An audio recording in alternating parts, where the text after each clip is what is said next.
Evelyn Adesela thought she had everything a woman her age could ask for: peace, comfort, and a loving family. At 63, the retired teacher spent her mornings tending to her small garden, her afternoons reading by the window, and her evenings laughing with her husband, Chief Bamadiel. Their only son, Tund, had grown into a respectful young man with a bright future. When he introduced Adana, a beautiful, well-spoken woman with a dazzling smile, Evelyn felt her heart swell with joy. She had prayed for a daughter, and now, it seemed, God had finally given her one. The wedding was grand: music, dancing, and tears of happiness. Evelyn stood beside her husband, proud and emotional, believing her family was now complete. In those early months, Adana was everything a mother-in-law could hope for. She cooked Evelyn's favorite dishes, brought her small gifts, and often called her Mama Me. Bamadiel was enchanted too, constantly praising Adana for her grace and modern thinking. The house, once quiet, filled with laughter and energy again. But slowly, things began to shift. Evelyn noticed how Bamadiel's conversations started revolving around Adana, her opinions, her choices, her plan. When Evelyn gave advice, it was gently brushed aside. Once, when she offered to help cook for a family gathering, Adana smiled sweetly and said, "Mama, just rest. We'll handle things now." It sounded polite, but Evelyn felt a sting she couldn't explain. Still, she convinced herself it was nothing. Families change, she thought. Love evolves. She smiled through the discomfort, trying to believe that what she saw was only her imagination. But deep inside, a quiet unease began to grow, the kind that whispers something beautiful might soon break. The Adesela home still looked perfect from the outside, but beneath the laughter and the polite smiles, cracks were already forming, the kind that could shatter everything Evelyn had built. The changes began quietly, so quietly that Evelyn almost missed them. At first, it was just small things. Bamadiel would mention Adana's ideas during dinner or say, "Adana thinks we should try this new investment." Evelyn didn't think much of it. She believed it was normal for a young couple to bring fresh ideas. But soon, she started noticing that her husband spoke less to her and more to Adana about matters that once belonged only between husband and wife: land sales, rental income, family budget. Conversations that used to happen over morning tea now happened behind closed doors. One afternoon, Evelyn walked into the living room and found Bamadiel and Adana sitting together, papers spread across the table. Her husband was smiling proudly as Adana explained figures from her tablet. When Evelyn asked what they were discussing, Bamadiel chuckled and said, "Ah, my dear, these are business matters. Adana understands these things better. She's very sharp." The word stung. Evelyn forced a smile, but her heart felt heavy. Wasn't she the one who had managed the family's finances for over 30 years? The same woman who supported him through his first failed business? Yet now, she was being treated like an outsider in her own home. Days turned into weeks, and the shift in power became undeniable. Bamadiel began signing documents without showing her, and Adana started giving instructions to the household staff, things Evelyn had always handled. When Evelyn tried to talk to her husband about it, he sighed impatiently. "You're overreacting," he said. "You should be happy our daughter-in-law is helping. You're just jealous."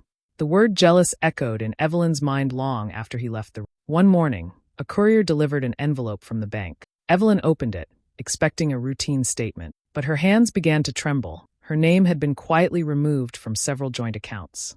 She confronted Bamadiel immediately, voice shaking. "Why would you do this without telling me?" He looked up from his newspaper and said calmly, "Adana advised it. She's more familiar with modern banking. Don't worry, everything's fine." That night, Evelyn sat awake, staring at the ceiling. The house felt colder, emptier, as though invisible walls were rising between her and the people she loved. Adana's sweet smiles now felt calculated, her kindness too polished. Evelyn realized this wasn't just about money, it was about power. Her role as wife, mother, and matriarch was being slowly taken away, one signature, one decision, one dismissal at a time. When she looked in the mirror the next morning, she hardly recognized the woman staring back. The warmth in her eyes had faded, replaced by quiet confusion and hurt. She whispered to herself, "How did my home stop being mine?" But she already knew the answer. The power had shifted, and she was the only one who noticed it happening. It happened on an ordinary afternoon, the kind of day when Evelyn thought nothing could surprise her anymore. She was sorting through old files in the study when she found a thick brown envelope tucked under a stack of documents. It was addressed to Chief Bamadiel, but curiosity made her open it. What she saw inside made her heart pound so hard she thought she might faint. There were property transfer papers, official, stamped, and signed. Their family home, the land in Abeokuta,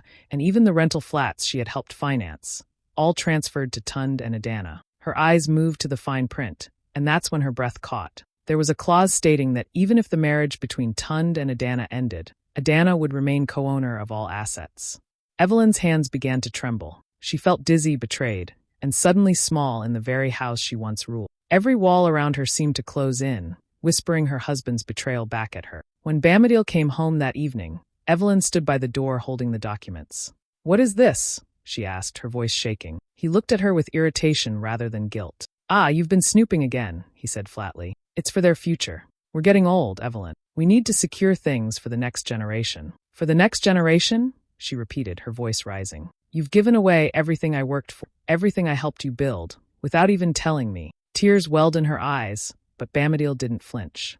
"Don't be dramatic," he muttered, turning away. "You're just emotional. Just emotional." Those words stabbed deeper than any knife. Evelyn wanted to scream that she was the one who stood by him when no one else did. When he lost his first business, when he couldn't afford school fees, when she sold her jewelry to keep their home running. She wanted to remind him that every brick of this house carried her effort. But no words came out.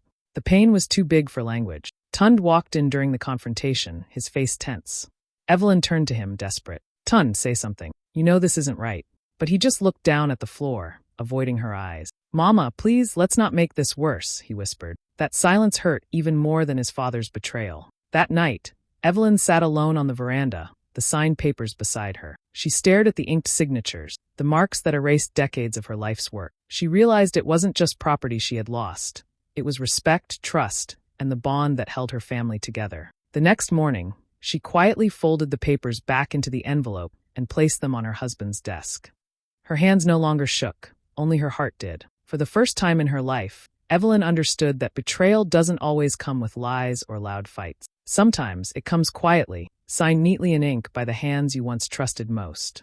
The house felt different now, colder, quieter, emptier. Months had passed since the property papers were signed, and Evelyn still carried the pain like a stone in her chest. Then, one morning, Chief Bamidil fell ill. It started with fatigue, then hospital visits, and soon he was confined mostly to bed. Evelyn did everything a wife could. She cooked his favorite soups, reminded him to take his medicine, and prayed over him at night. But Adana took over quickly, wrapping herself in the role of caretaker like it was a crown. At first, Evelyn was relieved. At least she's helping, she told herself. But help soon turned into control. Adana began making decisions without consulting anyone. She hired new staff, fired old ones who had worked in the family for decades, and even rearranged the house completely. The sitting room was redecorated in Adana's sleek, modern style. Family photographs, especially the ones of Evelyn's younger years, disappeared from the shelves. When Evelyn asked where they went, Adana smiled and said, "Oh, Mama, I packed them up." They made the house look outdated. Evelyn's heart broke quietly each day.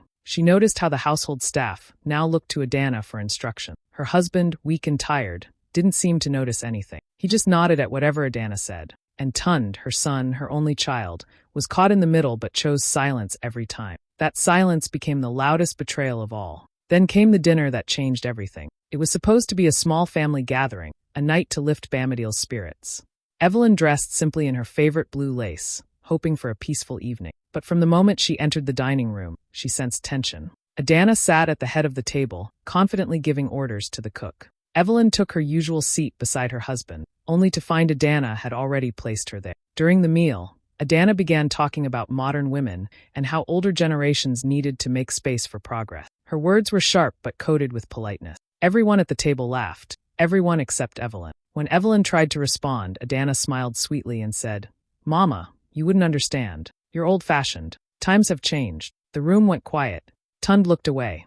Evelyn felt the heat rise to her face. Her lips trembled as she whispered, "Old-fashioned?" Adana shrugged. "Well, yes.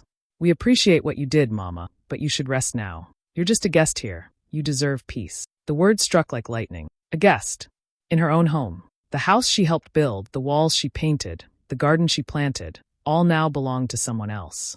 Evelyn didn't reply. She just lowered her eyes to her untouched plate, her hands trembling under the table. Later that night, she stood alone in the hallway, staring at her reflection in the dark window. She saw not the strong woman she once was, but a shadow fading quietly from her own story. The house she had filled with love and sacrifice now whispered a cruel truth. She had been erased from her own legacy, one insult at a time. When Chief Bamidil passed away, the house fell silent, not just from grief, but from a strange emptiness that settled like dust over every. Evelyn mourned deeply, not only for her husband, but for the man he had once been before Adana's influence.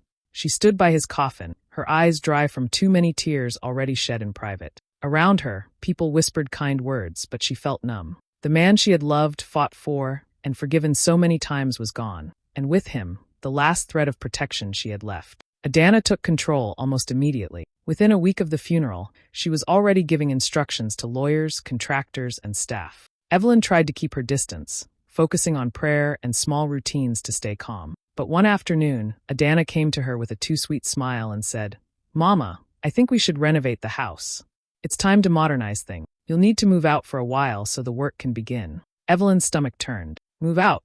This is my home," she said softly. Adana's smile didn't fade. "Legally, it's under my name and Tun's now. It'll only be temporary, for your comfort." The word temporary echoed like an insult. Within days, movers arrived. Evelyn packed her belongings quietly, her teaching certificates, the family photo albums, her late mother's dishes, and the framed picture of her wedding day. Every object she touched carried memories. She paused at the living room doorway, running her fingers along the wall where she had marked Tun's height as he grew. The faint pencil lines were still there, her eyes blurred with tears. Tund wasn't home. He had gone on a business trip, or maybe he just couldn't face her. His silence hurt worse than Adana's cruelty. Evelyn wanted to believe her son would stop it all, but deep down she knew he had already chosen his side. When the last box was sealed, Evelyn took one last walk through the house. The echo of her footsteps filled the hallways that once held laughter, birthdays, and song. She touched the doorknob of her old bedroom, now cold to the touch, and whispered a quiet goodbye. Her new home was a small rented flat in Ibadan, 2 rooms, peeling paint, and a tiny window that looked out onto a noisy street. It was nothing like the grand house she left behind, but at least it was hers. Each night, she sat by the window with a cup of tea, staring at the stars, wondering where everything went wrong. The silence was heavy, not peaceful but aching. Evelyn grieved not just her husband's death, but the death of her family's love, the death of belonging. The betrayal, the silence, the exile, all of it had broken something deep inside her. Yet, in that loneliness, a small ember of strength still flickered. She didn't know it yet, but her story wasn't over. Something inside her refused to stay buried, even in the ruins of everything she'd lost. Evelyn's days in Ibadan followed the same quiet routine: morning tea, a short walk to the market, and long hours staring out her window, thinking about everything she had lost. Life had slowed to a painful crawl. Her phone rarely rang. The people who once called her Mama Adesela, with respect, now avoided her, unsure what to say to a woman who'd fallen from grace. Some days she wanted to pack up and leave the country entirely. Other days she barely had the strength to leave her bed. One humid afternoon, while shopping for vegetables at the market, she heard someone call her name. "Evelyn? Is that really you?" She turned and froze. It was Mama Ijeoma, an old friend who had once worked as Bamadil's secretary many years ago. They hadn't seen each other in over a decade. Evelyn managed a faint smile, and soon they were sitting at a small roadside cafe, sharing cold malt drinks like old times. At first, the conversation was light, about age, health, and lost friends, until Mama Ijeoma lowered her voice and said, "Evelyn, I've been wanting to talk to you for a long time. There are things you need to know about what happened before Chief died." Evelyn frowned, her heart tightening. "What do you mean?" Mama Ijeoma sighed deeply. "Adana, she wasn't who you thought she was. She manipulated Chief. She forged some of his business documents and convinced him that you were secretly planning to sell the family land in Abeokuta." Evelyn's eyes widened. "What? That's a lie.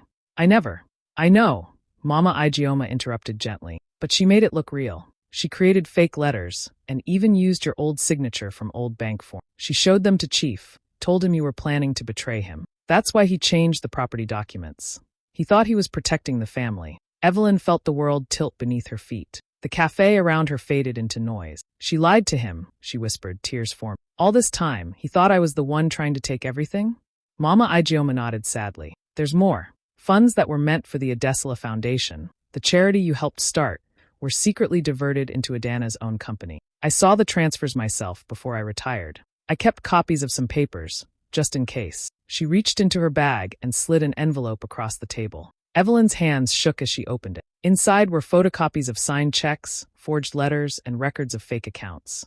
Every piece of evidence painted a picture of the betrayal she had endured, not from her husband or her son, but from the woman she had once called daughter. For the first time in months, Evelyn felt something fierce stir inside her. Not sadness, not fear, but strength. Her pain began to sharpen into purpose. She wiped her tears, straightened her shoulders, and said quietly, "Mama Ijeoma, I'm going to make this right. As the sun set over Abaddon, Evelyn walked home with a new kind of fire in her step. The woman who had once been erased was coming back, not for revenge, but for truth. The morning Evelyn decided to return to her old home. The sky was gray and heavy with rain. She dressed in her simple lace wrapper and tied her scarf firmly, her heart beating fast but steady. On the small table near her window sat a brown envelope, filled with every document Mama Igioma had helped her uncover. Forged signatures, fake transactions, and records of stolen money. Evelyn had spent sleepless nights going through them, each page burning her eyes but strengthening her resolve. Today, she wasn't going back as a broken woman. She was going back as someone who finally knew the truth. When she arrived at the gate, the security man froze. He hadn't seen her since she moved out.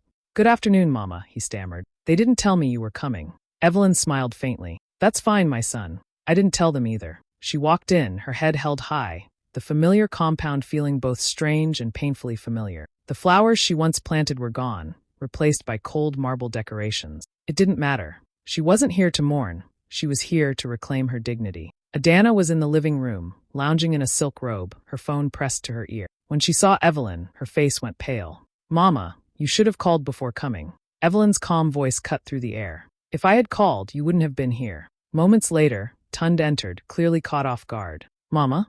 What's going on?" Evelyn looked at her son, her only child, with eyes that carried both love and pain. "Sit down, Tund. There's something you need to see." She placed the brown envelope on the coffee table and began spreading out the documents one by one. Her voice didn't tremble as she spoke. "These are forged business papers. These are the charity funds your wife stole. And these," she tapped a page with her finger, "are letters she wrote pretending to be me. She made your father believe I wanted to sell our family land." Adana's face tightened. "This is ridiculous. These are lies. How dare you accuse me in my own home?" Evelyn's calmness didn't falter. "Your home," she said softly. "You built nothing here. You only took what others built." Tun's eyes darted between his mother and his wife. "Adana, tell me this isn't true." But she couldn't meet his gaze. Her lips moved, but no words came out. Then Evelyn dropped her final card. "I've already filed a legal complaint. The evidence is with the authorities. The truth will speak for itself." For the first time, the room went completely silent. Adana's confidence shattered, her hands shook, and her voice turned desperate. "You can't do this. You'll ruin us." Evelyn simply stood, gathering her papers. "No," she said quietly. "You already ruined us."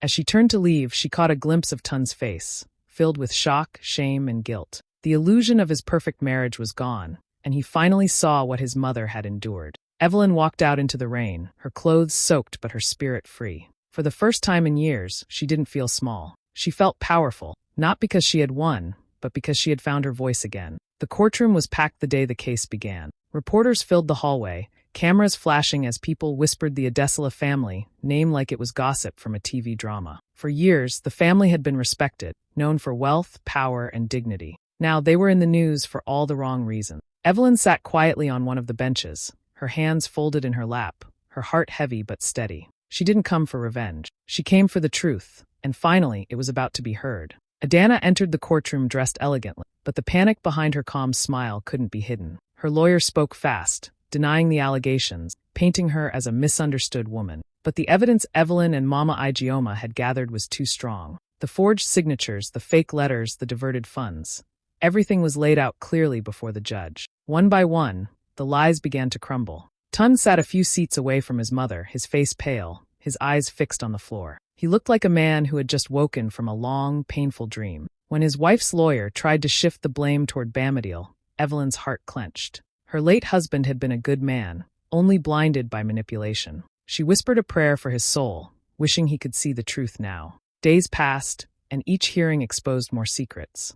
Adana's company accounts were frozen. The charity money she had stolen was traced to her personal business. Friends who once praised her began to distance themselves. The same society that had adored her now turned away in disgust. The papers called it the Adesela scandal, and every headline carried Evelyn's name, but not with shame, with respect. The woman who had been silenced was now being heard. When the final judgment was announced, Adana stood still, her expression blank. The court ordered her to return all misappropriated assets and relinquish co-ownership of the family property. Her voice cracked as she tried to protest, but the gavel fell sharply, silencing her forever. Tun's eyes filled with tears, not for his wife, but for everything he had allowed to happen. Outside the courthouse, the sky was cloudy, and a light drizzle began to fall. Evelyn stepped out slowly, clutching her shawl around her shoulders.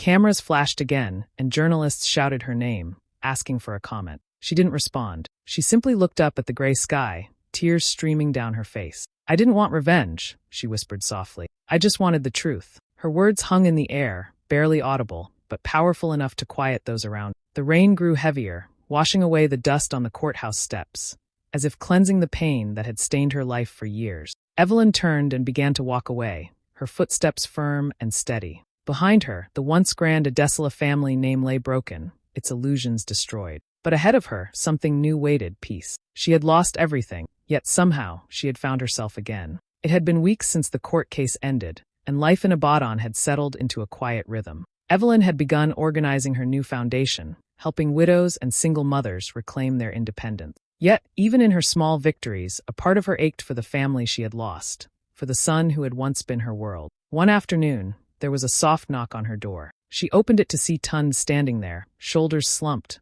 eyes red and tired. His presence made her heart skip and ache at the same time. "Mama," he began, his voice barely above a whisper. Can we talk?"